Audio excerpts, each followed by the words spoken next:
નમસ્કાર દર્શક મિત્રો, આપ જોઈ રહ્યા છો હુકમ ન્યૂઝ। હવે જોઈએ અગત્યના સમાચાર। સાયબર સ્લેવરીના રેકેટમાં વધુ 2 આરોપીઓની ધરપકડ। આ રેકેટના ગુનામાં વોન્ટેડ આરોપીઓની મુંબઈથી અને સાબરકાંઠાથી ધરપકડ કરવામાં આવી છે।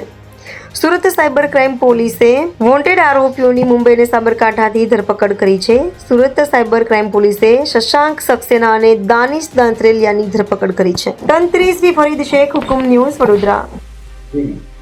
સાયબર સ્લેવરીની રેકેટમાં સુરત સાયબર ક્રાઇમ સેલે હવે બીજા 2 આરોપીઓને ઝડપી પાડ્યું છે। અગાઉ અમે લોકોએ 4 આરોપીઓને ધરપકડ કરી હતી। એ 4 એજન્ટ તરીકે કામ કરતા હતા। હવે જે 2 આરોપીઓને ધરપકડ કરવામાં આવેલ છે એમાં પહેલાંનું નામ છે શશાંક સક્સેના। એ MBA છે અને આખી રેકેટમાં એમનું કામ હતું USDTને ઇન્ડિયન રૂપીઝમાં કન્વર્ટ કરાવવાનું, અને એના માટે ટ્રસ્ટ વોલેટનો ઉપયોગ કરતો હતો। અને જેટલા બધા એજન્ટો છે, HR એજન્ટ જે ચાઇનીઝ ગેંગ સાથે કામ કરતા હતા, તો એ લોકોને જે કમિશન મળતી હતી એ USDTમાં મળતી હતી।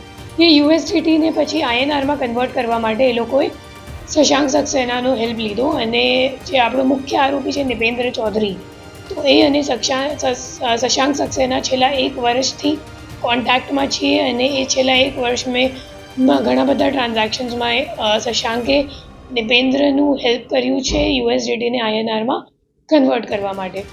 પછી બીજો આરોપી જે છે એ સબ એજન્ટ તરીકે છે, એમનું નામ છે દાનિશ, અને એ એકચ્યુઅલી સાબરકાંઠાનું છે, અને સાબરકાંઠાની આપણે લોકોએ લઈને આવ્યા છે। અને જે દાનિશ છે એના ઉપર પણ ઘણા બધા એજન્ટો છે, પણ દાનિશનો જે સબ એજન્ટ હતો આકિબ, જેને અમે લોકોએ છેલ્લે ધરપકડ કરી હતી, અને દાનિશે છેલ્લા 1.5 થી 2 મહિનામાં 2 માણસોને ત્યાં ઓલરેડી મોકલી આપ્યું છે, અને અત્યારે પણ ત્યાં કામ કરે છે મ્યાનમારમાં। અને દાનિશ સાથે હાલ અમે લોકો પૂછપરછ કરી રહ્યા છીએ। કોર્ટને અમે લોકોને 4 દિવસની બંને આરોપીઓ માટે રિમાન્ડ પણ આપી દીધી છે, અને હાલ આ દિશામાં તપાસ ચાલુ છે।